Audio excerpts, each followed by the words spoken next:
तू पढ़ ले रे बाबू, टाइम कम है रे, टाइम कम है एग्जाम का, तू जान ले रे। जो क्वेश्चन मैं बताया वो तू कर ले रे, एग्जाम में ये आ रहा। तू पढ़ ले रे बाबू, टाइम कम है रे, टाइम कम है एग्जाम का, तू जान ले रे। जो क्वेश्चन मैं बताया वो तू कर ले रे, एग्जाम में ये आ रहा। चैनल एडू फाइबर को तू सब्सक्राइब कर ले, यहाँ सब कुछ मिलेगा वो तुम्हें जिसकी जरूरत। चाहे मैथ हो या साइंस, सोशल साइंस हो या इंग्लिश, चाहे संस्कृत हो या हिंदी भाषी, यहाँ सब कुछ मिलेगा जो तू चाहे तू पढ़ ले रे बाबू। टाइम कम है रे, टाइम कम है एग्जाम का, तू जान ले रे। जो क्वेश्चन मैं बताया वो तू कर ले रे, एग्जाम में ये आ रहा। तो बच्चों, स्वागत है आपके अपने channel Edu Fibre Tech of Education में। आज मैं आपको बताऊंगा 6.8 पर में। ये प्रमेय बहुत ही इंपॉर्टेंट है और क्लास 10 में बराबर ये प्रमेय पूछा ही जाता है। तो चलिए बच्चों, देखते हैं ये प्रमेय कहता क्या है और बहुत ही खतरनाक, बहुत ही अलग, बहुत ही शानदार अंदाज से आज इसको समझने का प्रयास करते हैं। तो देखिए बच्चों क्या कहता है, ध्यान से सुनिए। सिद्ध कीजिए कि एक समकोण त्रिभुज में कर्ण का वर्ग बोले तो कर्ण का स्क्वायर शेष दो भुजाओं के वर्गों के योग के बराबर होता है। तो सबसे पहले बच्चों हम लोग को समकोण त्रिभुज के बारे में थोड़ा चर्चा कर लेना है भाई। समकोण त्रिभुज, ठीक है, ध्यान दीजिएगा, ध्यान से देखिए। ये एक समकोण त्रिभुज है बच्चों, ये उसका निशानी है भाई, इसको 90 डिग्री कहते हैं। तो ये एक समकोण त्रिभुज है, नाम देते हैं ABC। अब ध्यान से देखिएगा, ये समकोण त्रिभुज है भाई। ये 90 डिग्री जिसको देखता है उसको हम अपन क्या कहते हैं, कर्ण कहते हैं। और जिस पे टिका हुआ होता है उसको कहते हैं आधार, और जो खड़ा होता है उसको क्या कहते हैं, लंब कहते हैं। इसको P से डिनोट करते हैं, इसको H से डिनोट करते हैं, आधार को B से डिनोट करते हैं। भाई क्या कहता है प्रमेय, कर्ण का स्क्वायर हमें करना है, यानी H का स्क्वायर, और इसका स्क्वायर अन्य दो भुजा। देखिए एक त्रिभुज में भुजाएं कितनी होती है, तो आप बोलेगा सर 3 ही भुजा होता है। तो एक भुजा तो हमें पता ही है कर्ण का स्क्वायर। तो दूसरा भुजा क्या बचा है बच्चों, P। तो दूसरा भुजा का स्क्वायर कर दीजिए, और दूसरा भुजा के साथ तीसरी भुजा बोले तो आधार यानी B का स्क्वायर को जोड़ दीजिए। तो इस प्रकार ध्यान से देखिए, ये जो कर्ण का स्क्वायर है उसके साथ अन्य दो भुजाओं के वर्गों का योग करने पर हमें H स्क्वायर मिल रहा है। यानी कर्ण का स्क्वायर बराबर होता है लंब का स्क्वायर प्लस आधार का स्क्वायर। ये कौन कहता है, हम नहीं कहते हैं भाई, ये पाइथागोरस प्रमेय कहता है, पाइथागोरस त्रिक कहता है। पाइथागोरस प्रमेय आपको तो याद ही होगा ना, कर्ण का स्क्वायर बराबर लंब का स्क्वायर प्लस आधार का स्क्वायर, बस उसी को प्रूव करना है। पाइथागोरस प्रमेय हमें इस बार क्या करना है बच्चों, प्रूव करके दिखा देना है। सबसे पहले आपको लिखना है, दिया है आप, इससे पहले हम बताए थे आपको प्रमेय 6.1 में भाई, सबसे पहले हम लोग को दिया है लिखना है, उसके बाद तो सिद्ध करना है, तीसरा हो गया रचना से, और चौथा हो जाएगा क्या, प्रमाण से। तो सबसे पहले देखिए बच्चों, दिया है, क्या लिखेंगे हम लोग दिया में, सबसे पहले पढ़िए, सिद्ध कीजिए एक समकोण त्रिभुज में कर्ण का वर्ग शेष दो भुजाओं के वर्गों के योग के बराबर है। यानी हमको पता चल गया है कौन सा त्रिभुज है भाई, वो समकोण त्रिभुज है। और समकोण त्रिभुज में एक गुण होता है, क्या होता है, एक कोण 90 डिग्री का होता है। तो हम कह सकते हैं भाई ABC, ये ABC एक त्रिभुज दे दिए, और ABC त्रिभुज है तो समकोण है, समकोण यानी एक कोण हमारा क्या होने वाला है, 90 डिग्री होने वाला है। तो हम किसको दिखाएं बच्चों, देख लीजिए आप, कोण B को। कोण B हमारा क्या है, यहाँ पे 90 डिग्री है, तो 90 डिग्री दिखा दिए। अब इसके बाद देखिए, तो सिद्ध करना है, क्या सिद्ध करना है, देखिए कर्ण का वर्ग शेष दो भुजाओं के वर्गों के योग के बराबर है। तो कर्ण का वर्ग देखिए, तो अगर ये एक समकोण त्रिभुज है बाबू, ये 90 डिग्री है, तो कर्ण क्या हो जाएगा, कर्ण ये पूरा हो जाएगा AC। तो AC का स्क्वायर इक्वल टू क्या हो जाएगा बच्चों, AB का स्क्वायर प्लस BC का। ये AB छूटा और इधर से BC, ये हमें अब क्या करना है, प्रूव्ड करना है। तो चलिए प्रूव्ड करते हैं। तो उससे पहले हमें रचना करना पड़ेगा। रचना क्या करें भाई, B से ये जो AC है उस पे हम लंब डाल दिए, और ये क्या है हमारा, देखिए तो ये BD है। BD किस पे लंब डालें, AC पर। तो ये हम डाल दिए भाई कि BD लंब AC खींचा, ये आपको सबसे पहले लिख देना है। इसके बाद लास्ट हमें क्या करना है, प्रमाण। तो प्रमाण में क्या करेंगे भाई, ध्यान से देखिए बच्चों, इसके अंदर जब हम रचना किए तो ये 3 त्रिभुजों में विभक्त हो गया। देखिए ध्यान से,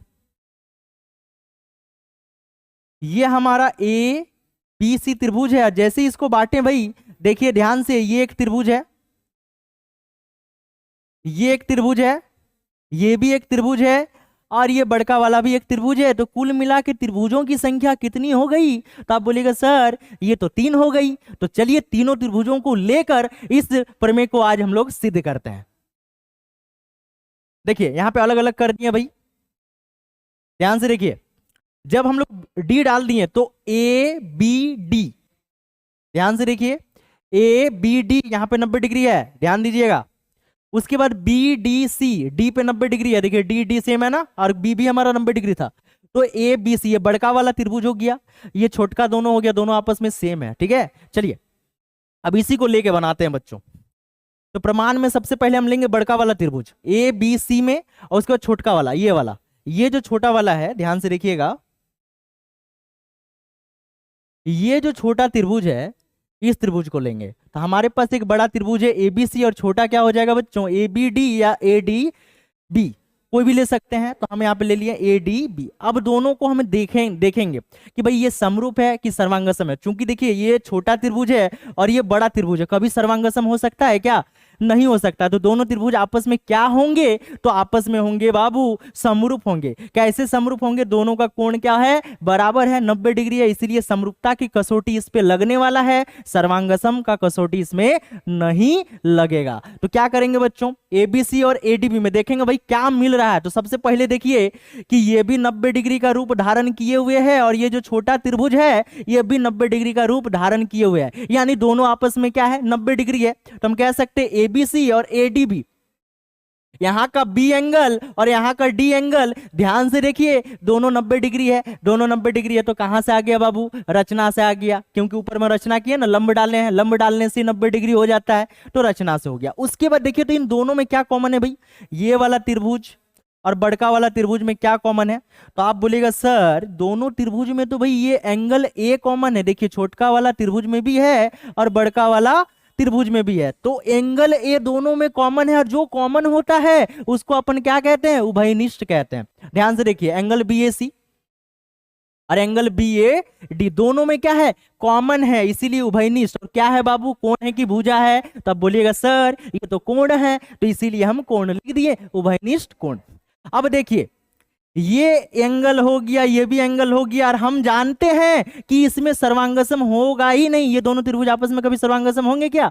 नहीं होंगे। तो क्या होंगे? तो समरूप होंगे। तो हम कह सकते हैं भाई एंगल एंगल समरूपता से ए बी सी और एडीबी ये दोनों त्रिभुज आपस में क्या हो चुके हैं? तब बोलेगा सर समरूप हो चुके हैं। समरूप समझ में आया? समरूप का मतलब क्या होता है? समान रूप, उसमें एंगल बराबर होता है, भुजा कभी बराबर नहीं होगा, भुजा क्या होगा? अनुपात में होगा। तो चलिए जैसे हम समरूपता की कसौटी को पूरा किए, अब हमें क्या करना है बच्चों? हमें अनुपात को दिखा देना भुजा का। जैसे ये बड़का वाला त्रिभुज में हम कर्ण को पकड़ लिए, देखिए एसी को लिए हुए हैं बड़ा वाला त्रिभुज में। देखिए इधर ध्यान से देखिए, ये बड़ा त्रिभुज है, हम किसको ले रहे हैं बाबू?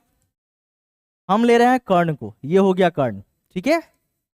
चलिए एबीसी में और ए बी डी में हम किसको ले रहे हैं? इसका कर्ण देखिए, ये 90 डिग्री है, तो कर्ण क्या होगा बाबू? ए बी होगा, ये इसका कर्ण हो जाएगा। दोनों कर्ण आपस में क्या होंगे? बराबर होंगे, क्योंकि क्या है? समरूप है दोनों, और दोनों समरूप है तो दोनों का कर्ण देखिए एसी और इधर से ए बी बराबर हो गया। चलिए अब एसी को लिए तो और एक भुजा हमें लेना पड़ेगा, एसी के साथ हम ए बी को ले रहे हैं। ध्यान से देखिए बड़ा वाला त्रिभुज में ये ए बी है हमारा, तो एसी के साथ ए बी को लिए हैं।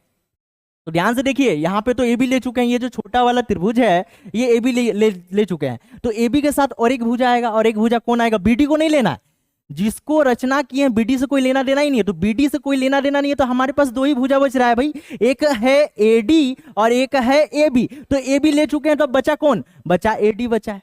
ध्यान से देखिए यहीं पे सबसे ज्यादा इंपॉर्टेंट, यहीं पे बच्चा क्या करता है? प्रॉब्लम होता है बच्चों का, कंफ्यूज हो जाते हैं। क्या करना? कोई कंफ्यूजन नहीं है। सबसे पहले कर्ण को देखिए, बड़ा त्रिभुज का कर्ण क्या है? एसी है, और एक भुजा देख लीजिए ए बी है। अब देखिए ए बी दे दिया, अब दूसरा त्रिभुज में देखिए छोटा वाला समरूप में, उसमें क्या है? कर्ण, तो कर्ण हो जाएगा ए बी।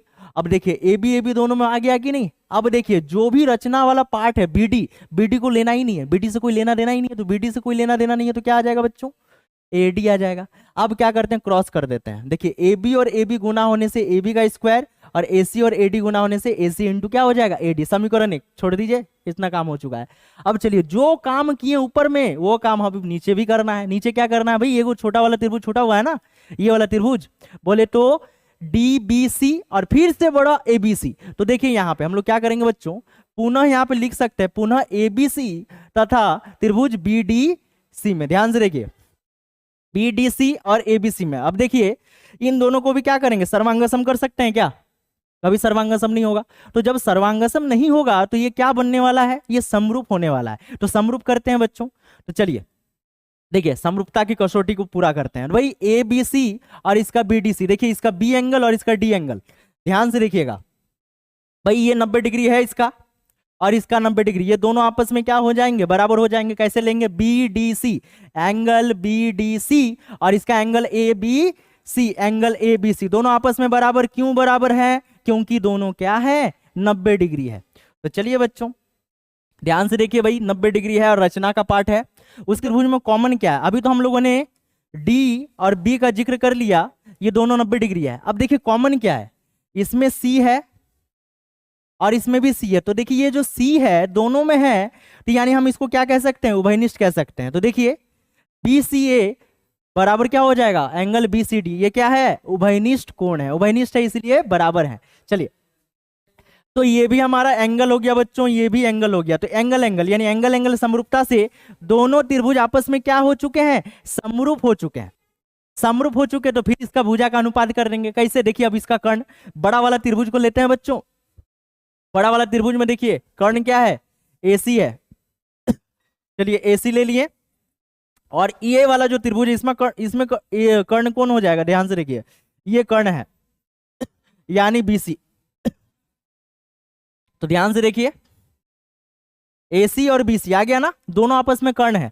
और BD को तो लेंगे नहीं, BD से कोई लेना देना है ही नहीं हमें, तो हमारे पास बचेगा क्या बाबू, CD बचेगा और इधर से BC बचेगा। तो देखिए AC के संग BC ले लिए बड़ा वाला त्रिभुज में और छोटा वाला में क्या ले लिए, CD। अब दोनों को आपस में गुना करते हैं, BC और BC गुना होने से BC का स्क्वायर हो जाएगा और CD और AC गुना होने से क्या हो जाएगा बच्चों, AC इंटू CD हो जाएगा। बस ये समीकरण 2 लिख दीजिए। अब समीकरण 1 और 2 जैसे ही मिल गया, बस दोनों को जोड़ दीजिए, दोनों को जोड़ने से ही हमारा आंसर आ जाएगा। देखिए समीकरण 1 और समीकरण 2 को जोड़ने पर जैसे ही जोड़ेंगे AB के साथ BC का स्क्वायर, देखिए इधर क्या निकाले हैं बच्चों, इधर ध्यान से देखिए AB का स्क्वायर और इधर क्या निकाले, BC का स्क्वायर। तो AB के संग अगर BC को जोड़ देते हैं तो हमें AB का स्क्वायर प्लस BC का स्क्वायर मिल जाएगा, कोई दिक्कत। चलिए अब इधर देखिए आगे क्या है, AC इंटू AD। तो भाई यहाँ पे लिख दिए हैं AC इंटू AD और जोड़ बीच में है और फिर इसके साथ AC प्लस CD। अब ध्यान से देखिए दोनों में क्या मिल रहा है, तो अब बोलेगा सर इसमें भी AC है इसमें भी AC है, तो AC को बाहर निकाल देते हैं। अब अंदर में कौन बचेगा, अंदर में बचेगा बाबू AD और इधर से CD। तो AD और CD को अंदर में लिख दिए। अब ध्यान से देखिए AD और CD को जब हम जोड़ देते हैं तो हमें क्या मिलता है, ध्यान से देखिए भाई ये AD है, यहाँ तक ये AD है और यहां से यहां तक ये CD है। तो AD और CD को जोड़ देते हैं, ध्यान से देखिए ये D और ये C। तो AD और CD को जोड़ देंगे बच्चों तो हम इसको बोल सकते हैं कि नहीं, AC ये बन जाएगा। तो ध्यान से देखिए AD और CD को जोड़ने पर हम क्या लिख सकते हैं, AC, आगे से AC है फिर से AC आ जाएगा, AC मिलके क्या हो जाएगा, AC का स्क्वायर। और यही हम लोग को प्रूव करने के लिए बोला गया था, इसी को पाइथागोरस हम लोग प्रमेय कहेंगे। तो बच्चों आपको बताना है वीडियो कैसा लगा, वीडियो अच्छा लगा तो वीडियो को लाइक कर दीजिएगा, चैनल में पहली बार आए तो चैनल को सब्सक्राइब करके जाइएगा और अपने दोस्तों तक हो सके तो इसको शेयर कर दीजिएगा, बहुत ही इंपॉर्टेंट ये थ्योरम था। तो चलिए बच्चों आज के लिए इतना ही रखते हैं, मिलते हैं नेक्स्ट वीडियो में।